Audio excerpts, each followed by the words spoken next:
जिंदगी का सबसे बेस्ट समय हमारा बचपन होता है। ये बोलकर वो अपने डायपर में हगने लगे तो मैंने इस बात पे थोड़ा गौर किया और मुझे पता चला कि यस, बचपन सच में बहुत रैंडम होता है। बचपन में एक बार साइकिल की चेन चढ़ाते समय मेरा हाथ आ गया तो मैं भाग के अपने अपाहिज दोस्त को भी ले आया कि उसके भी हाथ आ जाए। बचपन में मुझे मेरी दादी का चरित्र सही नहीं लगता था क्योंकि वो मुझे डेली नया तारा दिखा के बोलती थी वो तुम्हारे दादाजी है। बचपन में मैं थोड़ा भोला भी था, ऐसे फालतू किसी को उंगली नहीं करता था, वरना फिर मैं 9 तक ही गिन पाता था। एक तो तब कोई भी आके गिनती पूछ लेता था और उंगली करते समय गिनना कितना मुश्किल होता है पता है। बचपन में मैं और मेरा भाई हमेशा WWE देख के लड़ते थे क्योंकि माँ बाप की चाहते लड़ने लायक थी नहीं। एक तो मेरा छोटा भाई बचपन में बहुत शांत स्वभाव का था, बेचारा स्कूल में भी सीनियर से बुली होता था। हाँ, वो सीनियर मैं ही होता था। एक बार मुझसे बोलता भैया डॉक्टर बनना मेरा सपना है, तो मैंने उसे नीट की बुक्स ला दी तो अब वो उसका पूरा सपना बन गया। अब वो डॉक्टर गेम में भी बीमार ही बनता है और बवासीर पीछे होती है। चिंटू बुक्स नहीं पढ़ रहा है तू? एक बार बेचारा बिस्तर पे गिर के रोने लग गया तो सब बोलने लग गए कुछ नहीं हुआ, चींटी मर गई, चींटी मर गई। मैं यहाँ सोच रहा हूँ फिर अभी तक हम चींटियों वाले बिस्तर पे क्यों सो रहे थे? हाँ, घर में सबकी पीठ पे ददोड़े हो रखे हैं। हाँ, ये नहीं गिरता तो हमें तो पता ही नहीं चलता बिस्तर पे चींटियां हैं। हम तो सोए जा रहे हैं चींटियों वाले बिस्तर पे। और स्कूल में जब भी ये छोटे भाई पैंट में हक देते हैं तो बड़े भाई को क्यों बुलाया जाता है? पता है कितनी घनघोर बेइज्जती होती है पूरी क्लास के सामने, और बुलाते भी इतने सस्पेंस है, वो देख के बड़े भाई का हगना निकल जाता है। ऐसे 2 छोटे बच्चे स्लो मोशन में भाग के आ रहे हैं। हाँ, वो उनकी नॉर्मल स्पीड है। मैं देखता हूँ मेरे भाई को क्राइम सीन से 2 पियून पकड़ के ले जा रहे हैं। उसे ब्राउन रंगे हाथों पकड़ लिया गया। मेरे भाई ने मुझसे जाते जाते कहा मुझे फंसाया जा रहा है। मुझे पता था इस लेंडे के पीछे की कहानी इतनी सिंपल नहीं हो सकती। कड़ी तहकीकात के बाद मुझे पता चला इस लेंडे के पीछे बड़े बड़े पॉलिटिशियंस, गैंग लीडर्स और माफिया इन्वॉल्व है। मेरा भाई सही कह रहा था, ये उसका लेंडा नहीं है। हैंड्स अप पीटी टीचर, तो वो लेंडा तुम्हारा था। तो तुम्हें पता चल ही गया, तुम मुझे कभी नहीं पकड़ सकते। रुको, भाग गया। जाने दो उसे बेटा, हमने पीटी टीचर के बड़े भाई को बुला लिया है वो लेंडा उठाने।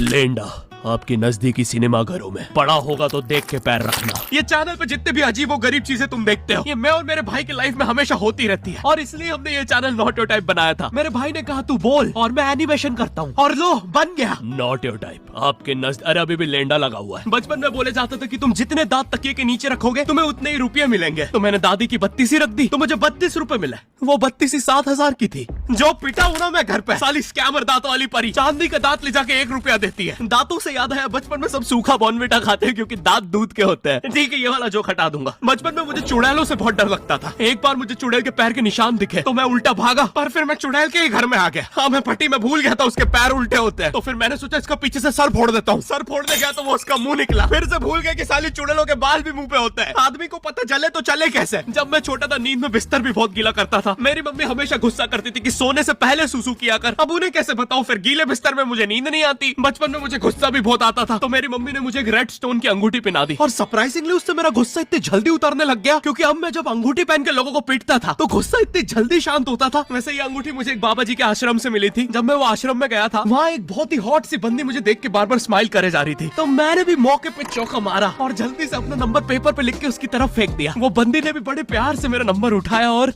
खा लिया।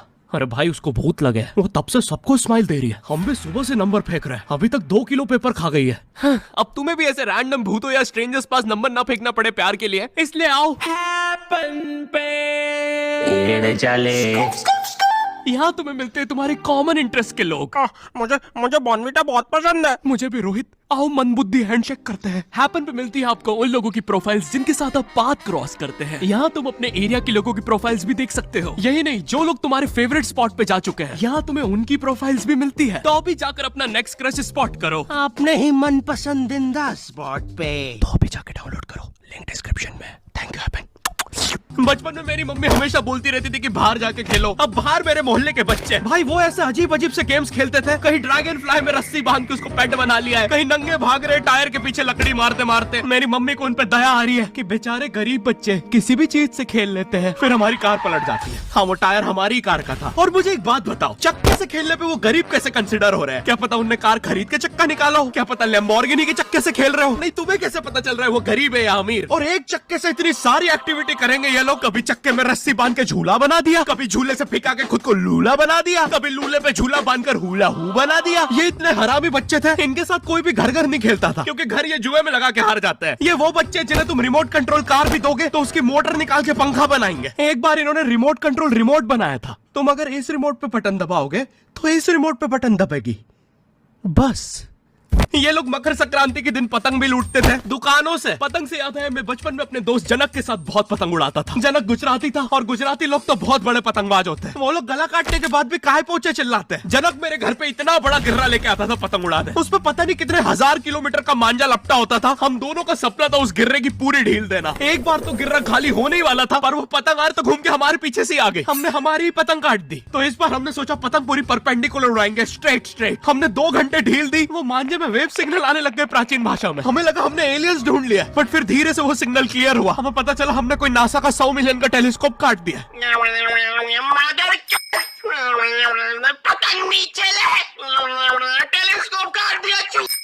नासा का टेलीस्कोप जैसे ही नीचे गिरा बच्चों से पहले विसरो ने लूट लिया। बहुत वियर्ड था, इतने सारे बुड्ढे छत कूद के भाग रहे थे। एक तो जनक के मांझे में इतनी सारी गठाने होती थी, वो मांझा इतना भारी हो जाता था। हम चौथे माले से पतंग उड़ा रहे, वो दूसरे माले पे उड़ रही है। बचपन में बोला जाता है किसी भी स्ट्रेंजर से बात नहीं करते, तो फिर मैं इशारे करता था। तो फिर दादी मेरे चरित्र पे सवाल उठाती थी। दादी से याद है पुराने जमाने में एंटरटेनमेंट के लिए कुछ होता नहीं था, तो लोग 7-7, 8-8 बच्चे पैदा कर लेते थे ताकि उन्हें जायदाद पे लड़ता देख मजे ले सके। मेरे पापा के 5 भाई और 4 बहनें हैं, टोटल 9 बच्चे। मेरी दादी ने जिंदगी के 9 साल बस बच्चे दिए। दादी ने 9 साल तक पेट में इतनी लातें खाई है, उनके अंदर से एब्स आ गए थे। मेरी दादी लिटरली अंदर से टूट चुकी थी। उनका इतनी बार ऑपरेशन हो रखा है, उनको डॉक्टर ने टाकों की जगह चेन लगा दी थी। भाई आज के जमाने में तो इतने बच्चे कोई पैदा नहीं करता, उल्टा अबॉर्शन करवा लेते हैं। और यस मैं अबॉर्शन बोलूंगा क्योंकि मुझे जेल नहीं जाना। एक तो इंडिया में भी अबॉर्शन करवाना लीगल है, लेकिन बच्चे का जेंडर जानना इलीगल है। मतलब तुम मार तो सकते हो, लेकिन किसे मार रहे हो ये पता नहीं कर सकते। तो देखो अब रिस्क कितना बढ़ गया है। क्या पता अंदर शेर बैठा हो या कोई बड़ा गैंगस्टर, क्योंकि तुम्हें तो पता नहीं है तुम किसकी सुपारी दे रहे हो। क्या पता वो अंदर बंदे लेके बैठा हो। बचपन में सबके मम्मी पापा डराते हैं मस्ती मत करो वरना बोर्डिंग स्कूल भेज देंगे। और मुझे बोर्डिंग स्कूल से इसलिए डर नहीं लगता था कि मैं वहां जाके अपनी फैमिली से दूर हो जाऊंगा। मुझे बोर्डिंग स्कूल से इसलिए डर लगता था क्योंकि वहां पे वो बड़े दांतों वाला ईशान अवस्थी होता है। मैंने पहली बार जब तारे जमीन का ट्रेलर देखा था तो उसमें वो पागल बच्चे ने आतंक मचा रखा था। फिर मैंने मूवी का नाम पढ़ा तारे जमीन पे। मुझे लगा बिछाए होंगे इस पागल को पकड़ने के लिए, शॉक वॉक देना होगा तारों से। इसके तो दांत भी इतने बड़े हैं, सारी तारे काट देता होगा। मुझे ट्रेलर देख के लगा कोई एक्शन मूवी है, आमिर खान जोकर बना हुआ है। मुझे लगा यही तारों का जाल बना के पकड़ेगा पागल को। हाँ ट्रेलर देख के तुम्हें क्या ही समझ में आएगा। एक शॉट में आमिर खान बोल रहा है आपके बच्चे को डिसलेक्सिया है, फिर अगले ही शॉट में जोकर बन के बड़ा मछलियाँ उड़ती क्यों नहीं। फिर मुझे लगा ये शायद अपने माँ बाप को बोल रहा था। और दया तो मुझे उस लंगड़े बच्चे पे आती है जिसके बगल में ईशान अवस्थी को बिठा दिया था। वो बेचारा उठ के भाग भी नहीं सकता। और मैंने तो सुना था बोर्डिंग स्कूल में बस नॉटी बच्चे जाते हैं, तो फिर इस बेचारे गाय से बच्चे को क्यों यहाँ भेज के रखा है। कहीं ऐसा तो नहीं इसके पहले पैर थे और ये बहुत मस्ती करता था तो माँ बाप ने पैर तोड़ के इधर भेज दिया। बस भाई मेरा हो गया है आज का। अगर तुम्हें वीडियो पसंद आई तो यार लाइक मारो। एम करते हैं 7 लाख लाइक्स के लिए। पिछले वीडियो में नहीं आए थे इसलिए अब मैं औकात में आ गया हूँ, इसलिए अभी लाइक मारो। चैनल पे नए हो तो सब्सक्राइब करो। मुझे मुंह दिखाई के लिए 10 मिलियन सब्सक्राइबर्स चाहिए। और हैप्पी